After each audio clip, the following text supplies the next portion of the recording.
Este es un espacio para escuchar historias sobre nuestra fragilidad en territorios ajenos. Yo soy Sergio Tapias. Y yo soy Dan Gamboa y esta es una nueva postal.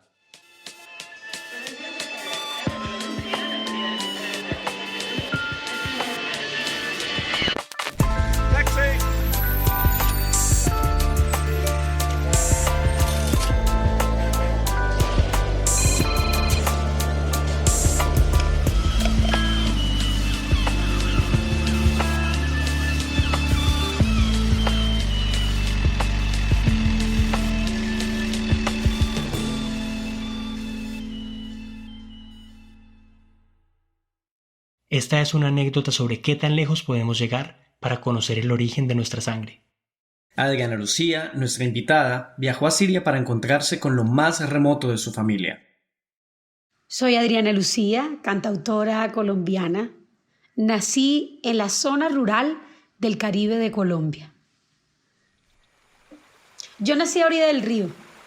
Soy exactamente de un puerto, un antiguo puerto de la ciudad de Cartagena. Soy producto de la mezcla, de la mistura de los de aquí y de los de allá. Soy músico, creo que no por gran talento y todo esto, ni porque yo hubiese descubierto en el camino esto, sino que fue lo que me tocó. Soy músico porque vengo de una familia de músicos, porque me crié en una casa de puertas abiertas. Y cuando me interesé por saber de dónde venían los instrumentos, de dónde venían la gastronomía, de dónde venían las especias, las sonoridades, descubrí que el haber nacido a orilla del río y haber nacido en un puerto era el causante, precisamente, de esta mezcla de culturas que no entendía. Empecé a ver en mis apellidos, que para mí eran normales y comunes, en otros lados los apellidos de mi familia o los nombres de mis primos eran nombres raros, extraños, diferentes, pero para mí eran totalmente normales. Crecí oyendo las historias de mis tías, de los recuerdos de Malula, de los bisabuelos narrando y contando de dónde habían venido, de cielos que yo no conocía, de tierras que no conocía. Incluso creo que nos criamos con acentos medio embolatados, como le llamo yo, un castellano con sonoridad árabe que para nosotros era normal. Pero a medida que fui saliendo y viajando me fui dando cuenta que Lorica y El Carito y Córdoba eran un mundo aparte. Quería conocer el origen de mi familia y de alguna manera encontrarme y encontrar la sonoridad musical, porque más que todo soy músico, principalmente soy músico. Mi única manera de expresarme es a través de las canciones y de las melodías. Quería entender por qué mis melodías siempre eran como una nostalgia con azúcar, por qué mis melodías eran en tonos menores y de alguna manera evocaban esa nostalgia. Y me di cuenta que yo nací en una familia llena de nostalgia. Por un lado, mi abuela paterna tenía familiares italianos, un apellido Grazia, que cada vez que mi papá decía Gracia le decían a la orden. Por otro lado, tenía el apellido Llorente, de mi familia materna, que tenía un origen español y siempre me hacían bromas con el florero de Llorente. Pero había un apellido que me llamaba mucho la atención y era Isa, lo mismo que Halal, porque me parecían espectaculares las historias que había detrás de todo esto. La familia de crianza de mi madre era apellido Halal y la familia de sangre de mi papá apellido Isa. Pero además los Isa y los Halal eran entre sí primos y habían llegado juntos y huyendo del Imperio Otomano, pero en mi tierra se le llamaba turco. Imagínate uno estar huyendo de Turquía y que donde llegues te digan que eres turco. Decía David Sánchez Juliao, mi gran coterráneo, que había una vendedora de frito que estaba haciendo kibbes y mientras hacía kibbes ella decía, ¿cómo será de bueno el kibbe que hasta a los turcos les gusta? En 2009, después de estar más o menos un mes en Italia, quería viajar a algún lugar, creo que la visa se me estaba venciendo o algo así, y dije, bueno, ¿qué países no necesito como una visa para ir? Y ahí surgió la idea, bueno, ¿y si estoy en Roma y tomo un vuelo y me voy a Damasco? Si son nada más 3 horas y media y me voy y hago el viaje de mi sueño. No fue planeado, fue como una emoción que quise seguir en el momento. Me fui. Hay una particularidad y es que mientras estoy en Roma, yo empiezo a llamar a todos mis primos y a los conocidos para que me den datos que yo pueda, en los que yo pueda basarme para encontrar a mi familia. Y en esa época estaba muy de moda Facebook. Entonces yo les digo, listo, me mandan todo por Facebook. Y cuando llegué a Damasco me entero que el gobierno tiene bloqueado Facebook. Es decir, llego sin ninguna información. Yo solamente esperaba en ese momento que así como en el Carito y Lorica bastaba decir 2 apellidos para encontrar a la gente, también ocurriera eso en Siria, en Damasco, en Malula, en cualquier pueblo.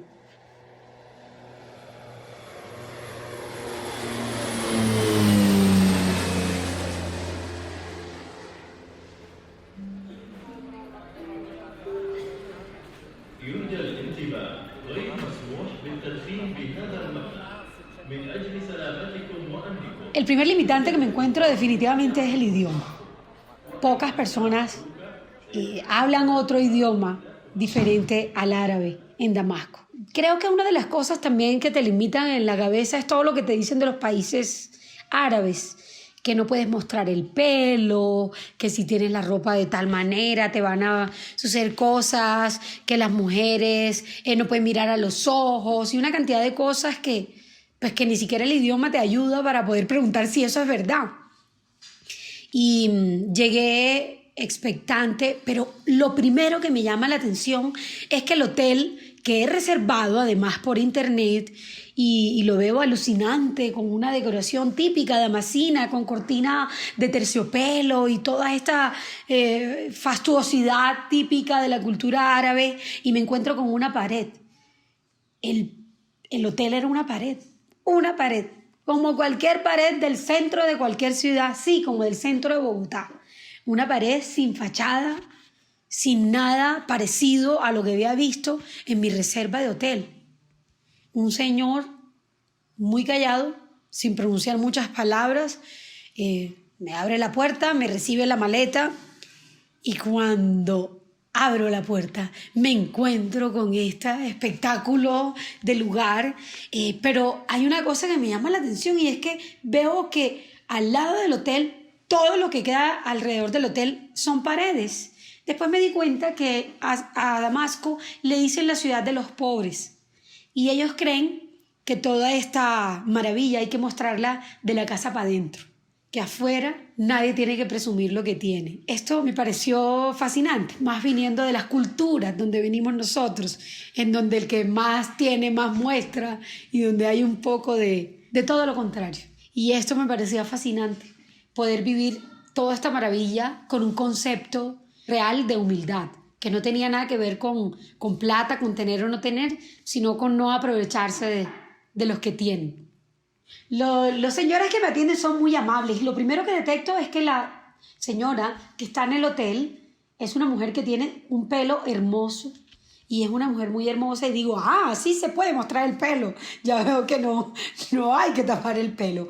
Llego muy cansada del viaje, de las horas de aeropuerto, me acuesto, y empieza lo fascinante. Después de deleitarme con la habitación, y yo pido que sea un baño occidental, no entendía por qué me lo preguntaban, si cómo quería el baño, en ese momento no entendía nada. Yo dije, ¿qué diferencia puede haber entre los baños? No debe haber mucho, pero bueno, sí, un baño normal, occidental para mí.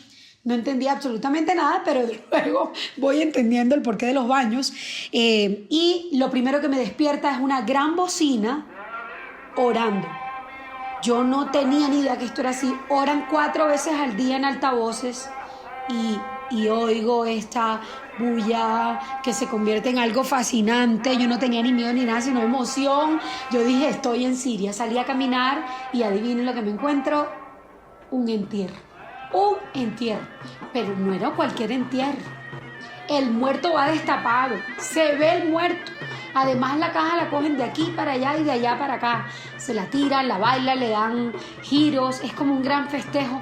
Pero debo reconocer que me asusté un poco porque van tirando pólvora. Y como a uno le dicen que en Siria, pues en los países árabes una cosa, la guerra, yo dije se desató una guerra y yo aquí no puede ser, pero en verdad era la pólvora de festejo y los redoblantes sonando, festejando la muerte. Yo estaba revuelta entre el morbo, la posibilidad de tomarle fotos al muerto, pero decía, no, creo que eso no está bien visto por Alá, uno andar tomando fotos al muerto. Entonces no sabía qué hacer, pero debo decir que disparé un par de fotos porque no me quería quedar con las ganas de no llevarme la fotico del entierro. Voy y recorro el mercado que me queda al lado, el souk, y les puedo confesar que me sentí en el mercado de Lorica. Yo veía las mismas especias, los mismos colores. Creo que sentí los mismos olores. Nada más me faltaba el río Sinú para sentirme entre los míos. Empiezo a ver por primera vez las personas muy tapadas, muy cubiertas. Y esto me daba un poquito de miedo, porque no sabía si entonces la ropa que yo tenía puesta podía desagradar a Alá. Y yo podía meterme en problemas sin saberlo. Una de las cosas que quería visitar por primera vez antes de encontrar a mi familia era visitar las mezquitas. Y quería pues preguntar cuál es la indumentaria necesaria para poder entrar. Una de las personas que está ahí en el mercado me ve un poco perdida y se me presenta y me dice, hola, me llamo Abdul, puedo ser tu guía en estos días si necesitas ir a algún lugar. Y yo, como soy bastante confiada, ni siquiera pensé en la posibilidad de dudarlo. Pues claro, Abdul, te necesito. Claro que necesito que me guíes a todos lados. Y bastó como un cruce de 3 palabras para decir, Abdul, de ahora en adelante tú serás mi guía, conductor y todo lo demás. Con toda la frustración que tengo porque en Facebook tenía la información valiosa que mis primos me iban a mandar. De hecho, le dije a uno de mis primos que le avisara a un tío, háganse de cuenta que es un tío no sé en qué generación ya, era como un tío quinto, un tío décimo, no sé, pero era el familiar conocido, Michelle Halal, y yo le digo, por favor avísale a Michelle que yo voy a Siria. Pero, como no puedo abrir la información, no sé si Michelle sabe, no tengo teléfonos de Michelle, no tengo ni idea cómo me voy a comunicar con ellos. Entonces, pues, Abdul, tú eres mi salvación. Quiero que me lleves al pueblo de Malula. Y me dice, la primera gran noticia es, Malula queda a 40 minutos. Así que eso más o menos es una ida en trancón de mi casa a cualquier restaurante donde quiera ir en Bogotá. Y me emociona la idea de pensar que Malula está más cerca de lo que creía. Me fui emocionada. Lo primero que llevo es todos los recortes y todas las cosas que me voy acordando, empiezo a anotarlas en un papelito. Todo lo que me acordaba que había oído de mis tías. Y en alguna ocasión oí que una tía me habló de un apellido que jamás en la vida había oído y era Nasralda o Nasralde. No sabía exactamente qué era, pero lo anoté en un papel para que no se me olvidara. Pero debo reconocer que nunca oí ni a mis tías, ni a mis abuelos, ni a mi abuelo, ni nadie mencionar ese apellido. Y empiezo a anotar como cualquier frase que me acuerdo en ese papel. Llegué muy emocionada. Malula es un lugar fascinante que inmediatamente llegas, tienes que quedarte. A ver, yo venía de Italia, de estar un tiempo turisteando y siempre que uno está en estas ciudades turísticas, tú siempre tiendes como a comparar. Esto se parece a Cartagena, esto se parece más o menos al viaje que hice en tal parte, pero me resultaba Malula un lugar que no se me parecía a nada. Esto no se parecía a nada que yo hubiese visto. El pueblo es todo de mármol y agréguenle que está en la mitad del desierto y el desierto es de color arena. Entonces es como si toda la ciudad estuviera incrustada en la arena. Todo es de ese color de la piedra y eso hacía que yo pensara, esto no se parecía a nada, esto no tengo ningún referente, no tengo nada parecido. Yo estaba fascinada, nada más viendo la entrada, había unos arcos. Todo parecía ser tallado. ¿Dónde podíamos averiguar? Y él dijo, fácil, en este pueblo podemos llegar al cura del pueblo. ¿Cómo así que al cura del pueblo? Si estamos en un país musulmán. No, es que Malula es en su mayoría una ciudad cristiana. Entonces aquí podemos llegar al cura del pueblo. Yo no puede ser.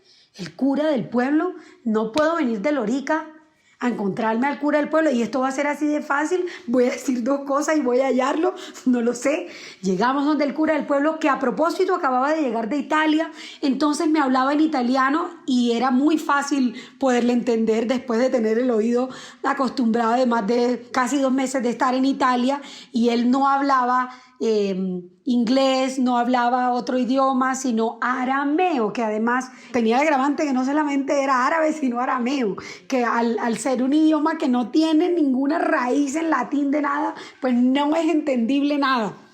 El cura del pueblo nos dijo: dígame qué apellido. Yo le dije el apellido Isa y el apellido Halal. Me dijo: claro, en la esquina es la primera casa de los Isa. Y yo: ¿ya? ¿Así? ¿Voy a encontrar a mi familia así? ¿Con 2 palabras? Me fui, mandaron a traer a Adnan. Adnan era el tío de los Isa, Adnan Isa. Yo: no puede ser, este tiene que ser tío mío. Me le tiro encima, lo abrazo, él es muy cálido, pero como entre que me empuja y me abraza, no entiendo si él está molesto o alegre. Y llegó con una persona, me acuerdo del apellido Barguil. No recuerdo el nombre, pero sí recuerdo que era el apellido Barguil. Y yo le dije: wow, en mi tierra hay muchos Barguil y además tienen mucha plata. Hice un gesto como moviendo los dedos, haciendo el gesto de dinero. Y él le dijo a Adnan, que era quien me traducía, le dijo: mira, no entiendo nada de castellano, no entiendo nada de español, pero el gesto de los dedos se entiende en todos lados del mundo. Así que supo que tenía en su tierra y dijo: dile a mis paisanos que me manden dinero. No sé por qué hice ese comentario tan tonto, pero eso rompió el hielo y nos reímos mucho en ese momento. Y él me dijo: ven acá, quiero llevarte a la primera casa Isa. Pero como la forma de heredar los apellidos allá es diferente, según como estén ubicados los apellidos o el nombre, se sabe exactamente de qué generación se es. Y ahí es donde mi papelito, donde yo había anotado el apellido Nasralde o Nasralda, me di cuenta que era Nasrallah. Y los Nasrallah Isa era exactamente los que había encontrado. Este es el momento crucial de Adriana Lucía. Después de haber recorrido decenas de kilómetros en su improvisada aventura y de llegar a este pequeño pueblo incrustado en las montañas, supo que estaba a pocos metros de saber el origen de su propia historia, una historia que había comenzado décadas atrás en algún remoto río de la costa caribe colombiana. Entonces era una cosa fascinante. En menos de 5 minutos, 10 minutos, ya estaba en la primera clase, en la primera casa Isa. Hay una cosa que me llama la atención y es que me parecía que la casa era muy pobre. Algunas puertas no estaban en buen estado, el piso no era muy bonito, había unas paredes que estaban medio rotas. Yo no entendía, me parecía que no correspondía como las personas con las que hablaba a la casa en donde estaba, que parecía una casa más bien destruida por el tiempo. Y ellos estaban divinamente vestidos, perfumados, y yo dije: bueno, debe ser que acá esta es una costumbre, la casa no es muy importante, no sé repararla, pero no podía atar cabos de nada. Luego empezaron a llegar todos los familiares: aquí está la familiar de Colombia, Entonces decían: claro, nos contó.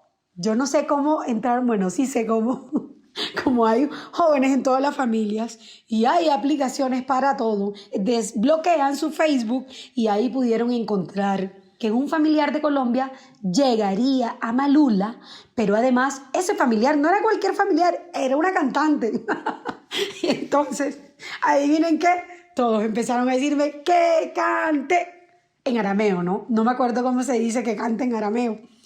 Pero me iban traduciendo y yo empecé a cantar y todos bailaban, aplaudían. Una de las cosas que más me encanta es cocinar, entonces me pusieron a machacar ajo, me pusieron a hacer pan, aprendí a hacer una cantidad de recetas, pasé todo el día con ellos y al final me contaron que esa casa donde estaba era la primera casa Isa, que ahí no vivía nadie, sino que la conservaban desde muchos años atrás Y por eso era una casa que yo veía así de rota y de vieja. Era una casa en donde se reunían todos los domingos la familia. Y yo justo llegué un domingo. A los pocos minutos llegó el tío Michel. Y eso cambió todas mis expectativas, porque además Michel empezó a hablarme en español. Hola Adriana, qué felicidad, estás aquí. Y fue muy hermoso escuchar a alguien hablar del otro lado de la humanidad. Y hay un capítulo muy especial, y es que ellos me dicen: yo quiero decirte unas palabras a nombre de mi familia. Y llegan entonces los más jóvenes. Los más jóvenes ya hablan inglés y ya son como más modernos. Y el tío Michel, que es el único que habla español, él dice: está bien, tú vas a hablar en arameo y yo voy a traducir en español para practicar mi español. Entonces empieza él a decir sus palabras, y el otro decía que yo, Adriana, sentirme muy contento porque tú estar visitando familia. Oh, miro la montaña y miro la Virgen que está en la montaña, hace llorar. Y todos los primos jóvenes hacían ¡ah! Estaban aburridísimos. Y en esa, yo, para tirármela de poeta, les digo: voy a tomar arena del desierto y voy a llevarle a mi familia un poco de tierra de aquí, de Malula, para que tomemos tierra colombiana y sembremos una mata. Y los primos jóvenes: no, por favor, llevarnos a nosotros para casar con jóvenes colombianas y parir hijos. Entonces fue un momento muy extraño, un momento muy extraño, muy loco, que tuvimos que vivir ahí. Pero bueno, fue una tarde fascinante.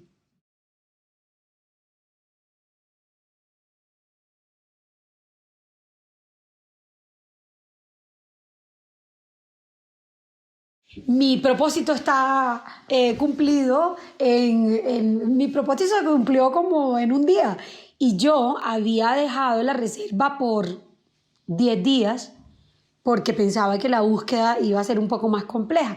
Entonces digo: bueno, ya conocí a mi familia, estos días voy entonces a pasear, a turistear, voy a conocer otras cosas. Además también me gustaría conocer ya las otras familias, las esposas de, los primos de. Y efectivamente mi tío Michel me cuenta que él vive en Damasco y que quiere presentarme a toda su familia, y resulta que el hotel está muy cerca de su casa también. No, esto es como si lo hubiera planeado.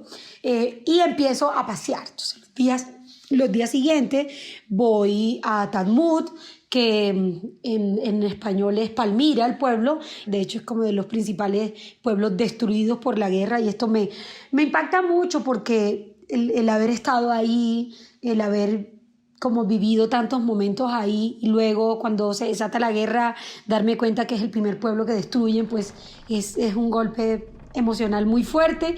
Me fui como 3 horas por el desierto, y debo reconocer que viví varias cosas particulares. Una, yo soy de esas que orina cada 15 minutos, pero pensaba: ¿dónde lo voy a hacer aquí en el camino? ¿Qué va a pasar? ¿Y qué pasa con esos famosos baños que no son como los baños que yo tengo? Pero no me puedo aguantar 3 horas y media por el desierto, además en una carretera recta, el mismo paisaje, exactamente todo igual. Y yo le digo: Abdul, ese mar que se ve al fondo, ¿qué mar es? Y él me dijo: ese mar que se ve al fondo se llama espejismo, porque ahí no hay ningún mar. Entonces yo ahí descubrí que estaba ya enloqueciéndome 3 horas de ver lo mismo, y había empezado a ver el mar. Le dije: no, ya no puedo aguantar más, necesito entrar a un baño. Paró en cualquier pueblo de por ahí donde yo podía entrar, y efectivamente me encontré con el terror occidental, un baño de Siria. Qué cosa tan tremenda. Era un hueco, es un hueco en el piso, en donde ni siquiera hay papel, sino que hay una manguera. Qué momento tan angustiante. Yo que pues viajo mucho por carretera, dije: no puede ser, ya entendí por qué lo del baño. Me sentía como una loca, pero también empecé a pensar unas cosas locas. Decía, ¿y si alguien me desaparece por aquí? ¿Y quién me va a encontrar? ¿Cómo van a saber que yo estaba en un baño aquí? No, empecé a pensar las cosas más locas de este mundo. Volví, llegué a este lugar tan fascinante. Y una de las cosas que me pasa, empiezo a ver a muchos árabes vendiendo dátiles. Y yo amo los dátiles, entonces me parecía fascinante todo. O sea, era la propia tonta mirando un dátil. Después, este personaje que vende los dátiles es un personaje muy pintoresco, un personaje muy agradable, es un personaje que intenta decir palabras en todos los idiomas y me dice, ¿por qué no vas a montar un camello? Ese es el plan que tienes que ir a hacer, montar un camello. Y entonces yo voy y busco mi camello, me subo en el camello y la única frase que saben decir en español absolutamente todos los árabes que alquilan camello es agárrate duro. Y entonces todos dicen agárrate duro. Yo no entendía qué era. Efectivamente, cuando el camello se levanta o el camello se acuesta, pues hace un giro bien particular que te puedes ir de boca si no te agarras duro. Por eso la frasecita agárrate duro era tan importante. Después de eso me di cuenta muy al final que ese árabe que vendía dátiles nunca vendía dátiles, era solo la fachada. Realmente vendía denarios que se robaba que tenía que devolver al museo, pero él no los devolvía, él los vendía. Así que, ¿viste tú? Este era un negociante de denarios, pero a mí me vendió dátiles. Empezó a darme un dolor de muela.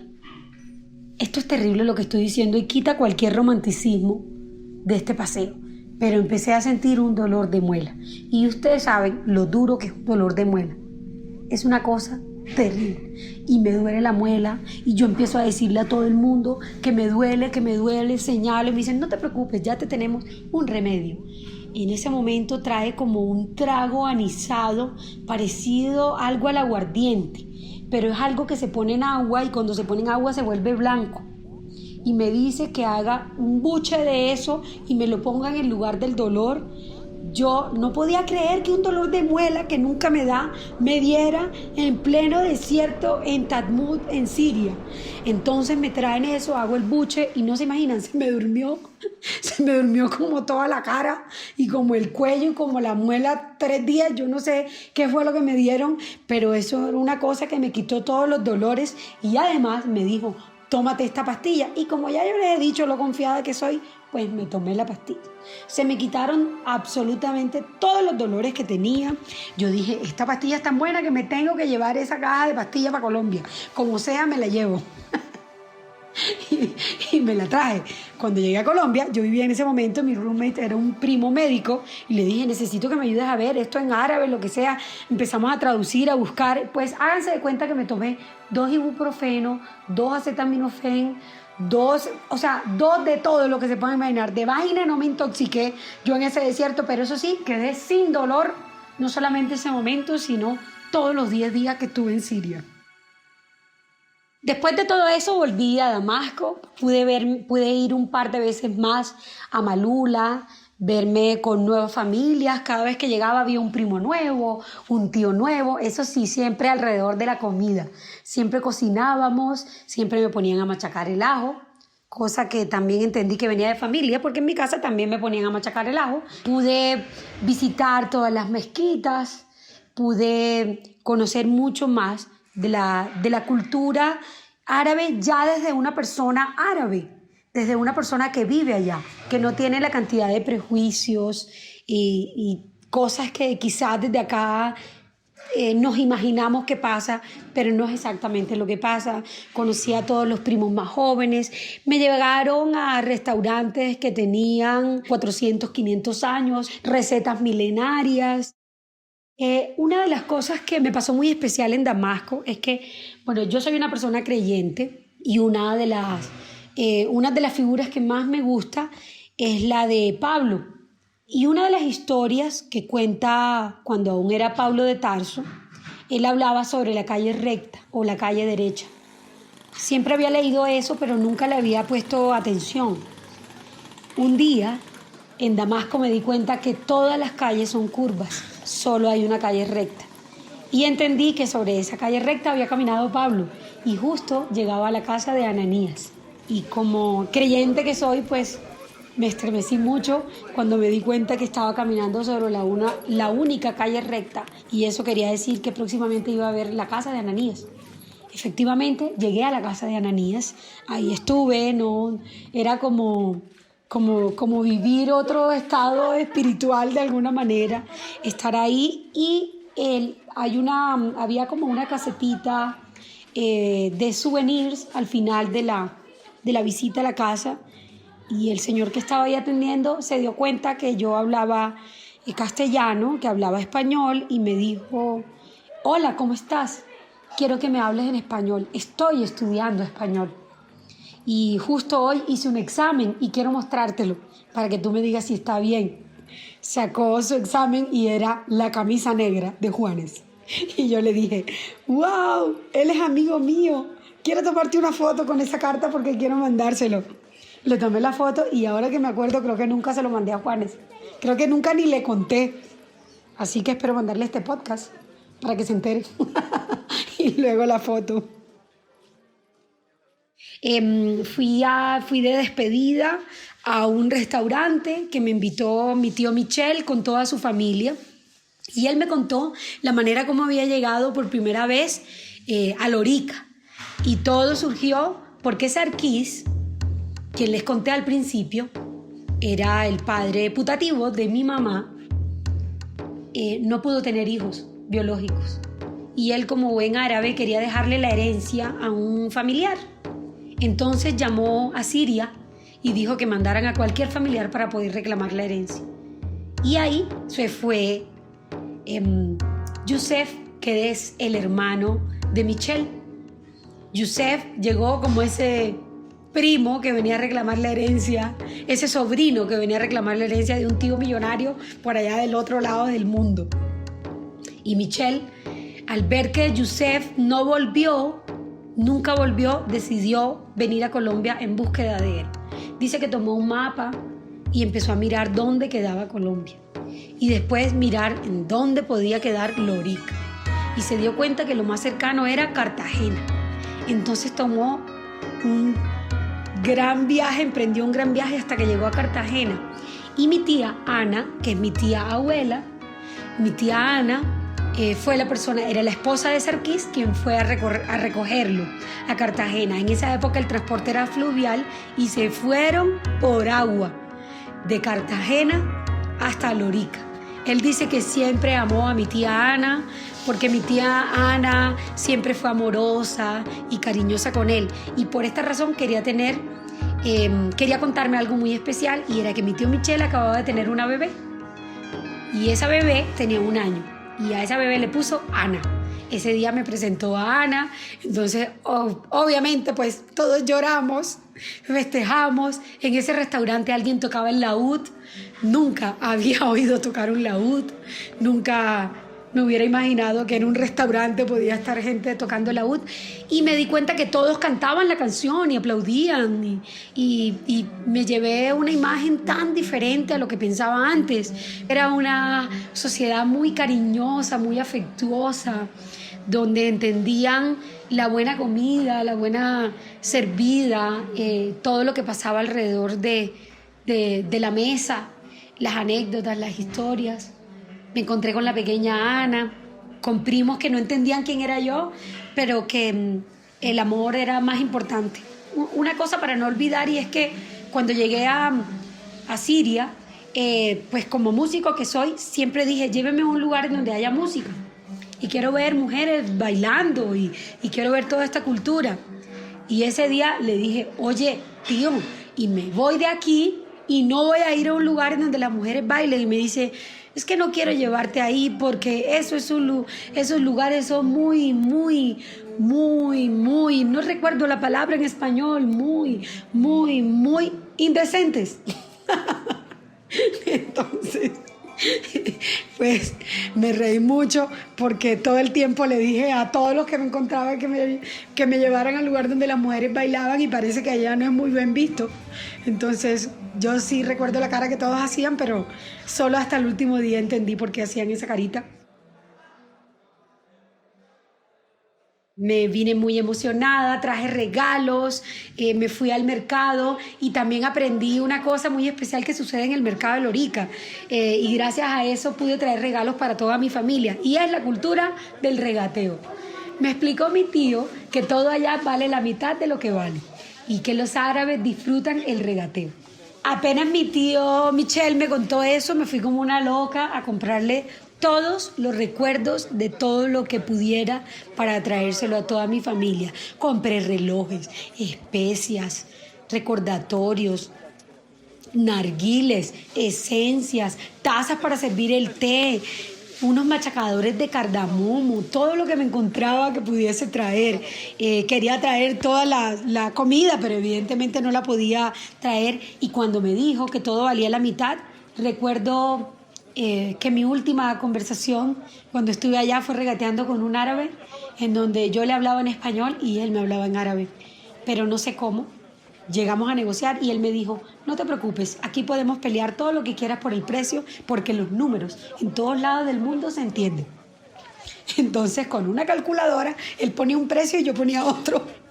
Pero además era muy chistoso porque yo le decía, no, hombre, ¿cómo me vas a dar esa vaina tan cara? No, hombre, bájame. Y él decía,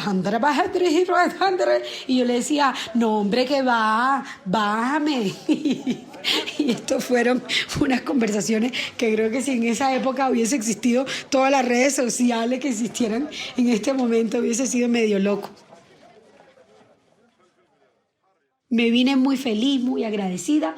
Traje mi poquito de tierra que recogí de Malula y a cada una de mis tías se lo entregué, a mis primos, y diría que es el viaje más fascinante que he hecho toda mi vida. Me encanta viajar, amo descubrir las culturas propias, me encanta quitarme todos los prejuicios preconcebidos de una cultura, todo lo contrario, me gusta ir y conocer su música, su origen, y es una manera también de encontrarme a mí misma y de entender que el universo es más pequeño de lo que parece, que todos somos de aquí y de allá, y que los ríos y el mar son las puertas que nos comunican con el mundo. Le preguntamos a Adriana Lucía qué ha sabido de su familia después de la guerra civil en Siria. Bueno, después de todo esto desató la guerra, muy seguido de mi viaje. Empecé, pues, no tengo tanto contacto de hablar todos los días, pero con los familiares que están acá puedo hablar un poco con los que están allá. Mis primos más jóvenes se fueron a Budapest, fueron a estudiar a la universidad, pero además en ese momento ocurrió algo muy angustiante, y es que no podían entrar a Siria por la guerra, pero no podían quedarse en Budapest porque el permiso se les acababa. Entonces era un momento muy angustiante. Finalmente pidieron refugio y pudieron quedarse en refugio allá. El tío Michel vive en Damasco, él trabaja, él tiene una empresa de quesos, negociando quesos, y me contó pues que ya no podía exportar a todos los países donde mandaba, que estaba todo muy complejo, y hace muy poco vinieron a Colombia. Tuve un contacto con la familia porque tenían un permiso hasta determinado día, pero el vuelo salía al día siguiente, y para ellos como sirios el viajar un día diferente al permiso podía causarle unos problemas migratorios muy grandes y muy fuertes. Y ahí es donde uno se da cuenta que bueno, si los colombianos en alguna época de la vida hemos sido estigmatizados por el pasaporte, imagínate cuánto más una persona con un pasaporte sirio. Pienso en la guerra, pienso también en este país, un país que ha vivido la guerra como Colombia, el hecho de que la guerra se haya vivido en las zonas rurales, el hecho de que la guerra se haya vivido por allá en los pueblos apartados, hace que quizás las personas de las ciudades no entiendan la gravedad, y sucede en otros países también. En muchas ciudades permanecen como si nada pasara, mientras los pueblos más pequeños se van destruyendo un poco. Pero al final, no importa si eres de un pueblo o si eres de una ciudad, tu pasaporte es del mismo país y vas a vivir las mismas consecuencias. Me vine pues, después de ese tiempo con el alma muy feliz, y al poco tiempo con el alma muy rota, pensando en la posibilidad de toda la gente que conocí así no fuera familia mía, le hubiese pasado algo o ya no estuvieran. Cuando vi que destruyeron Talmud, cuando vi que destruyeron una cantidad de lugares donde fui. Además, obviamente que la gente es mucho más importante, pero también destruyeron templos, también destruyen cosas físicas que finalmente representan la memoria. Una de las cosas que vi en Siria que me marcó arquitectónicamente, por ejemplo, eran los restos del templo Júpiter. Yo ni siquiera sabía que había todavía restos de eso y quizás ya no existan por la guerra. Entonces creo que también la guerra no solamente destruye la gente, su alma, su vida, sino que también destruye la memoria, que es tan importante porque es por la memoria que yo fui allá, es por la memoria que a mí me importa saber de dónde vengo, quién soy, cuáles son mis apellidos, y es por la memoria, porque hay dos cosas que ninguna persona cuando migra deja: la música y la comida. Y esas son las dos cosas que más me importan en la vida. Pues, obviamente, después de la gente. Pero son las dos cosas a las que yo además me dedico. Y por eso es tan importante protegerlas y proteger la memoria. Como latinoamericanos, somos hijos de muchas partes. En este viaje, Adriana Lucía no solo extendió las fronteras de sus apellidos más allá de lo que hubiera imaginado. Además, reconoció en su oficio un idioma universal para hablar por encima de las palabras. Adriana no solamente pudo encontrarse con su pasado, también esta experiencia la llevó a expandir su propio futuro. Gracias a todas las personas que nos escuchan. Pueden encontrarnos en las redes sociales como @postalespod. Para escuchar el resto de los episodios pueden visitar caracolpodcast.com, utilizar la app de Caracol Radio. También estamos en Spotify, Apple, YouTube o en tu plataforma de podcast favorita. Para más información pueden entrar a postalespod.com. De parte de Ariel, Dan, Catherine y Sergio, un abrazo y hasta la próxima postal.